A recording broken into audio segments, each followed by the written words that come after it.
अस्सलाम वालेकुम। उम्मीद करती हूँ अल्लाह ताला से कि आप लोग बिल्कुल ठीक ठाक होंगे, अपने घरों में खुश और आबाद और ईमान की बेहतरीन ज़िंदगी गुजार रहे होंगे। जहाँ भी रहें खुशियाँ बांटें। आज के दिन का बहुत स्पेशल वजीफ़ा है। जैसे ही आपको पता है कि मुहर्रम एंड होने वाला है और माह सफ़र का आगाज़ है। अल्लाह ताला हमें बहुत से मौक़े ऐसे देते हैं कि हम अपने गुनाहों से तौबा कर लें, हम वो मांग लें जो हमारी विश है, वो जिसकी हमारी इस्तिताअत नहीं है, लेकिन अल्लाह ताला ने फिर भी हमारे दिल में वो उस चीज़ की ख्वाहिश डाल दी है। याद रखिए कि जब अल्लाह ताला ख्वाहिश डाल सकता है तो वो देने पर भी कादिर है, लेकिन हमारे कुछ टेस्ट होते हैं कि हम उस आजमाइश में, उस टेस्ट में पास हो जाए, तब जाकर अल्लाह ताला हमारी वो विश पूरी करता है। और इस टेस्ट और आजमाइश का मकसद ये होता है कि हम अपनी ईमान की जो हालत है उसको आजमाएं कि हम अपनी ईमान की कौन से दर्जे पर है। जो ये 3 काम मैं आपको बताऊंगी, जो ये 3 वज़ाइफ है, ये आज के दिन का बहुत बेहतरीन वजीफ़ा है। और इस वजीफ़े के लिए मैंने पूरा साल वेट किया था, मैंने ख़ुद भी किया है और आप लोगों से भी शेयर किया है, ताकि जिसको रिस्क की तंगी हो, जिनको कामयाबी चाहिए हो, जो भी ख्वाहिश हो, अल्लाह ताला से वो मांगे इस वजीफ़े के थ्रू।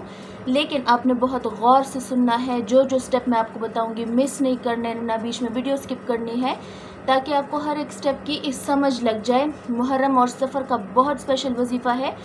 हर दुआ कबूल होगी जो मांगना चाहते हैं, जो आपकी सोच में है, जिसकी आप इसकी इस्तिताअत नहीं भी है, लेकिन अल्लाह ताला ने वो विश आपके दिल में डाल दी है, तब भी आपने अल्लाह ताला से गिड़गिड़ा के मांगना ही वो दुआ। बहुत बहुत लगाव से अल्लाह ताला से दुआ मांगनी है, गिड़गिड़ा के मांगनी है। ऐसे मांगना है अल्लाह ताला से जैसे कि बच्चा रोता है अपने माँ बाप के सामने, अपने पेरेंट्स के सामने, ताकि उनको पता होता है कि अगर मैं गिड़गिड़ाऊँगा तो मेरे माँ बाप जो है मुझे वो चीज़ देंगे। वैसे ही आपने गिड़गिड़ाना है, जैसे माँ बाप के सामने गिड़गिड़ाते हैं। अल्लाह के सामने रोए, गिड़गिड़ाए, माफ़ी मांगने अपने गुनाहों की, और जो चीज़ आपको चाहिए, चाहे दुनिया की हो, आखिरत की हो, सब आपको इस वजीफ़े की बरकत से मिलेगा। जो ये 3 काम करेगा, यकीन रखिए कि वो सब मिलेगा जिसकी आपको कभी चाहती। और अल्लाह ताला ये चांसेस जो हमें देता है हमारी ही बेहतरी के लिए होती है, ताकि कामयाबी हमारा मुकद्दर बन जाए। कभी रमज़ान देकर, कभी मुहर्रम देकर, कभी सफ़र देकर। लेकिन जो मुझे सुन रहा है, जो मुझे देख रहा है, अगर उन लोगों को नहीं पता इन वजीफ़े का, तो काइंडली उनसे भी शेयर करें। और जो नहीं देख सकते इस वीडियो को या सुन नहीं सकते, तो उनको काइंडली अपनी ज़ुबान में भी समझा दे, ताकि वो लोग भी महरूम ना रहे इस वजीफ़े से। सबसे पहले आपने काम क्या करना है, नोट कर लें। अव्वल आखिर दरूद शरीफ पढ़ना है तादाद में, और उसके बाद 11 मरतबा आपने पढ़ना है हस्बुनल्लाहु व निअमल वकील, हस्बुनल्लाहु व निअमल वकील। पहला स्टेप है वजीफ़े का दरूद शरीफ।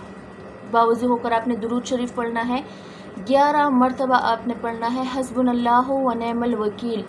ये हो गया। बहुत ही तवज्जो के साथ, बहुत इत्मीनान के साथ, पुरसुकून होके अल्लाह की बारगाह में दुआ करना है ये पढ़ के। फिर दूसरा स्टेप क्या है, 3 स्टेप है, आपने गौर से सुनने हैं, वीडियो को कहीं से स्किप ना करें, ताकि आपको इस बहुत अहम वजीफ़े की समझ लग जाए। और यकीन करें, ये हर उस बंद ताले की चाबी है जिसके आप खोलना चाहते हैं। चाहे आप अपना मुकद्दर मांग लें, कामयाबी मांग ले, औलाद मांग ले, रिज़्क मांग ले, जो आपको अगर बाहर के लिए अप्लाई करना है, बाहर के लिए अप्लाई कर सकते हैं, खैर और बरकत के साथ, वो भी मांग लें। लेकिन यकीन और तवज्जो के साथ आपने सुनना है, और फिर यकीन और तवज्जो के साथ करना भी है, क्योंकि कामिल यकीन ज़रूरी है। अल्लाह ताला से जब आप दुआ करते हैं, तो अपनी दुआ के साथ साथ अल्लाह ताला की ज़ात पर भी भरोसा रखें कि बेशक वो हमारे लिए करेगा, और बेहतरी डाल के करेगा, कि जिस काम में हमारे लिए बेहतरी होगी, ए मेरे मौला तू वही काम कर।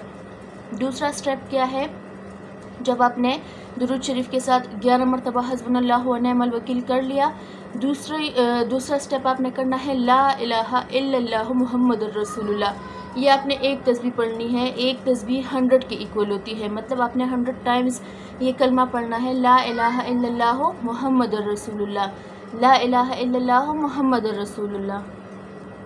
ये एक तस्बीह जब आप कर ले, एक उलमाए दीन कहते हैं कि ये एक तस्बीह आपकी 7 नस्लों को संवार सकती है। आपको वहाँ से रिज़्क मिलेगा जहाँ से आपको गुमान भी ना हो। ये अल्लाह की वहदनीयत बयान करती है। और जब आप बार बार अल्लाह ताला की वहदनीयत, अल्लाह ताला की सिफ़ात बयान करते हैं, तो यकीन करें अल्लाह ताला अपनी रहमत برسائے گا آپ پر، رحمت کی چادر تانے گا آپ پر، رحمت کے دروازے کا کھولے گا آپ پر، اور آپ کو وہاں سے رزق عطا کرے گا، آپ کو وہاں سے چیزیں عطا کرے گا جہاں سے آپ کو وہم و گمان بھی نہ ہو۔ تیسرا سٹیپ، اور جو بہت امپورٹنٹ سٹیپ ہے، اس کو آپ نے اسکپ نہیں کرنا، جب آپ یہ کر لے 41 مرتبہ آپ نے سورہ کوثر پڑھنی ہے، جو کہ قرآن مجید کی سب سے چھوٹی سورت ہے۔ سورہ کوثر کا ورد کرنا ہے 41 مرتبہ۔ کیا کرنا ہے آپ نے؟ درود شریف اول و آخر۔ دوسرا سٹیپ ہے حسبنا اللہ و نعم الوکیل، 11 مرتبہ ہو گیا۔ تیسرا ہے لا الہ الا اللہ محمد رسول اللہ، آپ نے 100 مرتبہ پڑھنا ہے، اور 41 مرتبہ ہے سورہ کوثر کا ورد۔ یہ امیر کرنے والی صورت ہے، جن کو پیسے کی کمی ہے وہ سورہ کوثر کا ورد کیا کریں، انشاءاللہ اللہ تعالیٰ غیب سے مدد نازل فرمائیں گے۔ اور آخر میں بھی وہی درود شریف جو آپ نے پہلے پڑھا ہو، لیکن جس مقصد کے لیے آپ کر رہے ہیں اپنے ذہن میں وہی مقصد رکھ کے آپ نے کرنا ہے، تاکہ اس پوائنٹ پر، اس ٹارگٹ پر آپ کا فوکس ہو جو اللہ تعالیٰ سے آپ مانگ رہے ہیں۔ دین اور دنیا کی بھلائی مانگیے، اپنے بچوں کی بھلائی مانگیے، برکت مانگیے، اور یہ دن اور یہ راتیں جو بابرکت گزر رہی ہے، یہ ہماری ہی بہتری کے لیے اللہ تعالیٰ نے دی ہوئی ہے، ہمیں ہی تحفہ دیا ہوا ہے۔ آپ بھی فائدہ اٹھائے، اوروں سے بھی کئی فائدہ اٹھائے، اپنے بچوں سے کئی کر کے فائدہ اٹھائے، تاکہ ان کی لائف سیٹ ہو جائے، ہماری زندگی سیٹ ہو جائے، اور آنے والے جو لوگ ہیں ان کے لیے دعا کرے، اپنے نسلوں کے لیے دعا کرے، تاکہ وہ بھی اللہ کی رحمت میں رہے، اللہ تعالیٰ کے سائے تلے رہے۔ کل ملتی ہوں آپ سے ایک نئے وظیفے کے ساتھ۔ اپنا ڈھیر سارا خیال رکھیے گا، مجھے بھی دعا میں یاد رکھیے گا۔ اگر کوئی پرابلم ہو تو مجھ سے کانٹیکٹ کرنے کی کوشش کیجیے گا۔ کمنٹس باکس میں ریڈ کرتی ہوں آپ کے کمنٹس، مجھ سے رابطہ کرنے کی کوشش کیجیے گا۔ انشاءاللہ اگر مجھ سے ہو سکے گا اللہ کی مدد سے میں آپ کی ہیلپ ضرور کروں گی۔ اپنا ڈھیر سارا خیال رکھیے گا، اپنے چھوٹوں کا، اپنے بڑوں کا، اپنے گھر والوں کا۔ اور آج کل جیسا زمانہ آیا ہوا ہے، زیادہ تر کوشش کیجیے کہ بچوں کو گھر سے باہر نہ نکلنے دے، کیونکہ کوئی بھی ٹرسٹ کے قابل نہیں ہے، کیا پتہ کہ آپ کے بچوں کے ساتھ کیا معاملہ کرے وہ۔ اللہ کی امان میں اپنا ڈھیر سارا خیال رکھیے گا۔ رفح اور فلسطین کے مسلمانوں کے لیے ڈھیر ساری دعائیں۔ کل ملتی ہوں آپ سے انشاءاللہ۔ اللہ حافظ۔